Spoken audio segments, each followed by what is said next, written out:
लोग देख लेते हैं कि थेफ्ट किसको कहते हैं, वो एक्सटॉर्शन से कैसे डिफर करता है, ये रॉबरी में कैसे डिफरेंस में आएगा और ये डकैती में कैसे।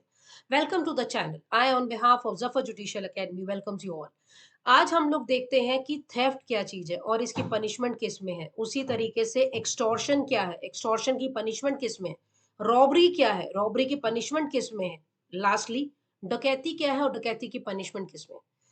थेफ्ट जो है वो 378 में हमारे पास आईपीसी में डिफाइंड है और उसी की पनिशमेंट हमारे पास 379 में इंडियन पीनल कोड में डिफाइंड है, जिसकी पनिशमेंट वहां पर 3 इयर्स फाइन और बोथ डिफाइंड है। अब यहाँ पे 378 थेफ्ट को डिफाइन करता है। Before coming to the definition of theft हम कुछ इलस्ट्रेशंस देख लेते हैं। जैसे ही हमारे पास इलस्ट्रेशंस आएगा और हमें इलस्ट्रेशन से क्लियर होगा, हमें थेफ्ट का इमेज क्लियर हो जाएगा। पहला इलस्ट्रेशन देख लेते हैं कि मान लीजिए आपकी जमीन है और आपकी जमीन पे आपने पेड़ उगा रखे। जब तक वो जमीन पे पेड़ उगा हुआ है तब तक उस फेस में वो प्रॉपर्टी जो है यानी कि जो पेड़ है इट इज इमूवेबल। क्यों? क्योंकि वो अभी जड़ के साथ जुड़ा हुआ है। जैसे ही आपने उसको काटा वो मूवेबल हो गया। आपकी जमीन, आपने पेड़ उगा रखा है, आपकी परमिशन के बगैर अगर मैं आपकी जमीन पे आती हूँ it is a trespass, even though it is a trespass. यहाँ पर अगर मैं सिविल में जाती हूँ तो ट्रेसपास का आप मेरे खिलाफ सूट ला सकते हैं, और अगर आप क्रिमिनल में जाते हैं तो सेक्शन 441 आईपीसी में क्रिमिनल ट्रेसपास को डिफाइन करता है, जो किसी की परमिशन के बगैर आता है या अपने आप को रख रहा है वहीं पे, तो वो क्रिमिनल ट्रेसपास में आ जाता है।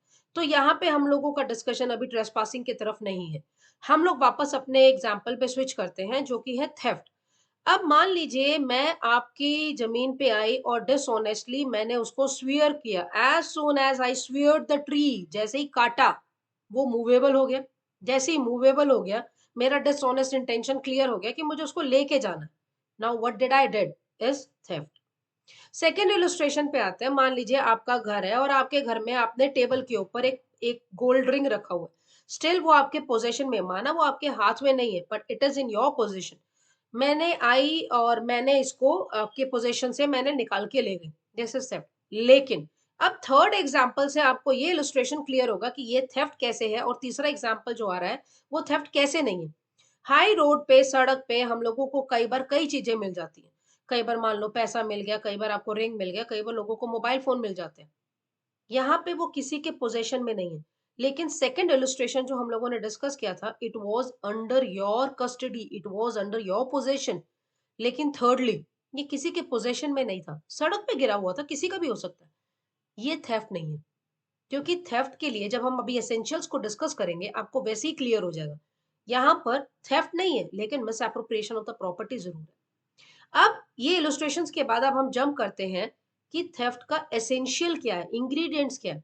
इससे हमारे पास ये जो इलस्ट्रेशंस हम लोगों ने डिस्कस किया इसको कोरिलेट करने की कोशिश करेंगे। पहला कहता है कि आपका डिसऑनेस्ट इंटेंशन होना चाहिए। भाई जब हम लोग आईपीसी की बात करें, जब हम लोग क्रिमिनल सेंस में बात करें तो डिसऑनेस्ट इंटेंशन का तो होना जायज ही है, लाजमी है बिल्कुल। अब यहाँ पे डिसऑनेस्ट इंटेंशन होना चाहिए। दूसरा बात करता है कि प्रॉपर्टी जो है वो मूवेबल होना चाहिए। ये एक बेसिक डिफरेंस आ जाता है। एक चीज को अगर आपको थेफ्ट की कैटेगरी में लाना है या आपको एक्सटॉर्शन की कैटेगरी में लाना तो प्रॉपर्टी जो है it should be in a movable category. Thirdly बात करता है कि प्रॉपर्टी जो है आप उस बंदे के पोजेशन के बाहर लेकर गए हो। फोर्थली बात करता है उसकी कंसेंट ना हो, यानी कि जिसकी चीज आप ले जा रहे हैं अगर उसकी कंसेंट है तो फिर वो थेफ्ट नहीं है। लास्टली बात करता है कि मूविंग होना चाहिए। मान लो आपने पेड़ काट भी दिया, उसकी कंसेंट भी नहीं है लेकिन आपने मूव नहीं किया, तो the movement should be there. तो आपने जब ये पांचों एसेंशियल्स पूरे हो रहे हैं it constitutes theft. Next question कई बार आता है, वैसे तो कभी सोचा नहीं जाता, क्या अपनी खुद की प्रॉपर्टी की चोरी होती है? जी बकायदा अपनी खुद की प्रॉपर्टी की भी चोरी होती है। इलस्ट्रेशन से डिस्कस कर लेते हैं। मान लीजिए कि ए ने अपनी एक घड़ी जो है शॉपकीपर को प्लेज किया। वैसे तो मैंने खैर पीछे भी अपने वीडियो में प्लेज और मॉर्गेज को डिफरेंशिएट किया है, पर फिर भी अगर कोई फर्स्ट टाइम देख रहा हो तो उसके लिए मैं एक बार रेफरेंस दे देती हूँ कि दोनों टर्म्स में क्या डिफरेंस है। जब आप अपनी इमूवेबल प्रॉपर्टी को एज अ सिक्योरिटी देते हैं और उसके बदले में कुछ लेते हैं, इट इज मॉर्गेज, जो कि टीपीए में डिफाइंड है। वहीं पे अगर आप अपनी मूवेबल प्रॉपर्टी को एज अ सिक्योरिटी रखते हैं और उसके बदले कुछ लेते हैं, दैट इज प्लेज, वो कॉन्ट्रैक्ट का पार्ट है।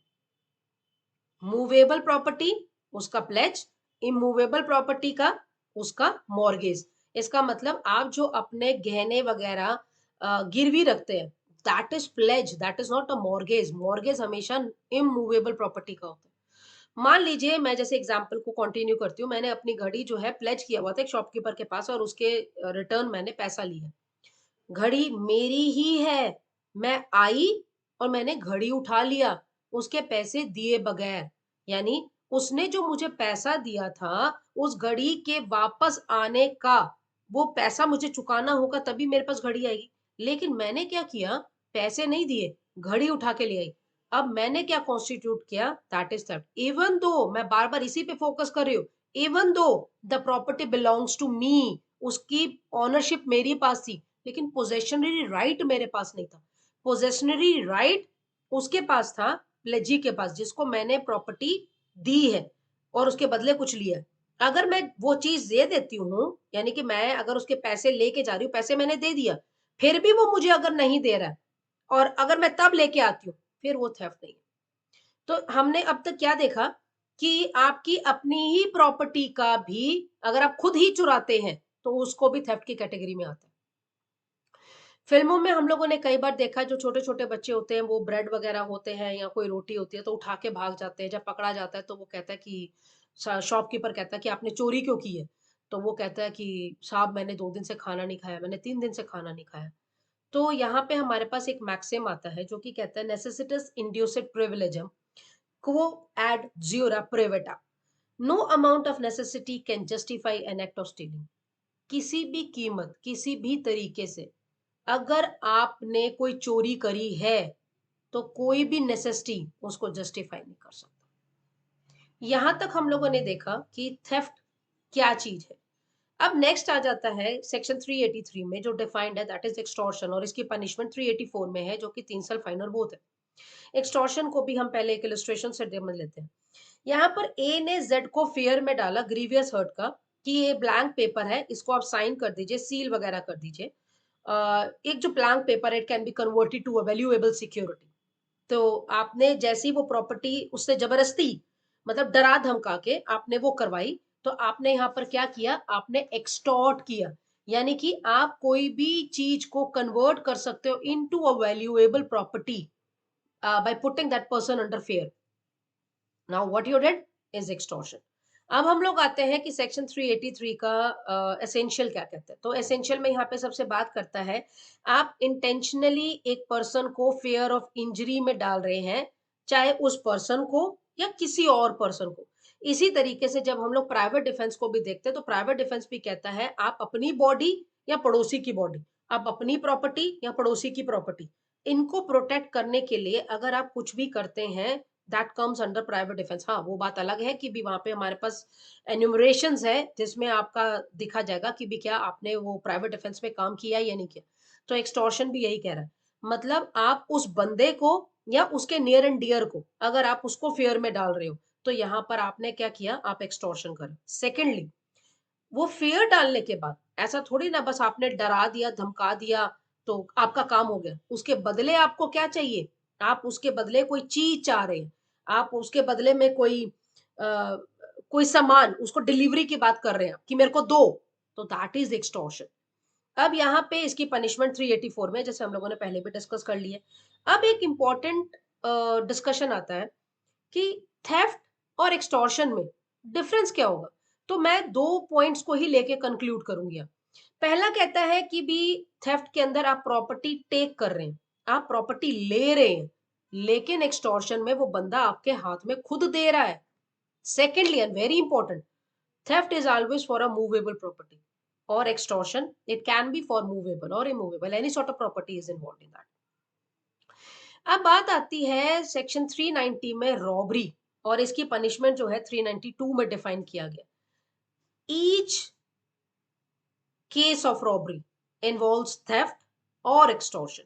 अब हम कैसे डिफरेंशिएट करेंगे कि ये थेफ्ट जो है रॉबरी वाला है या ये एक्सटॉर्शन जो है ये रॉबरी वाला है।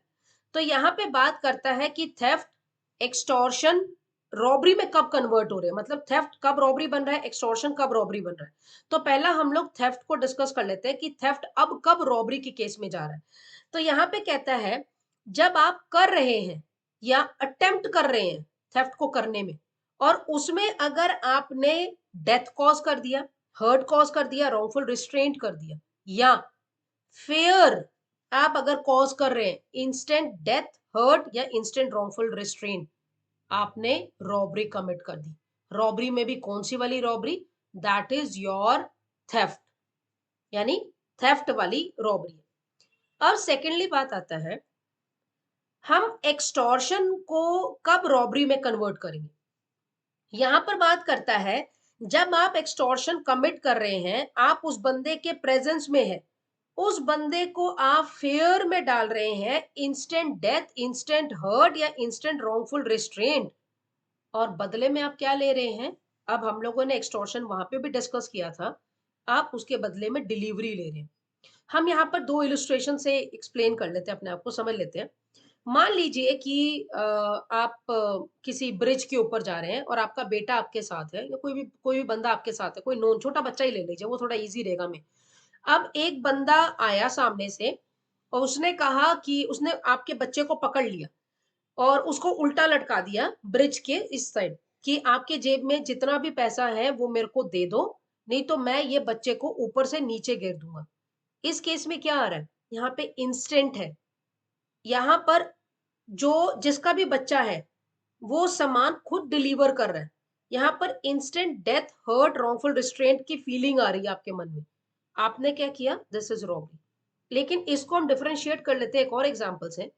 मान लीजिए कि ए ने एक प्रॉपर्टी जेड से ले लिया, ये कहते हुए कि तुम्हारा बच्चा मेरे गैंग के हाथ में है।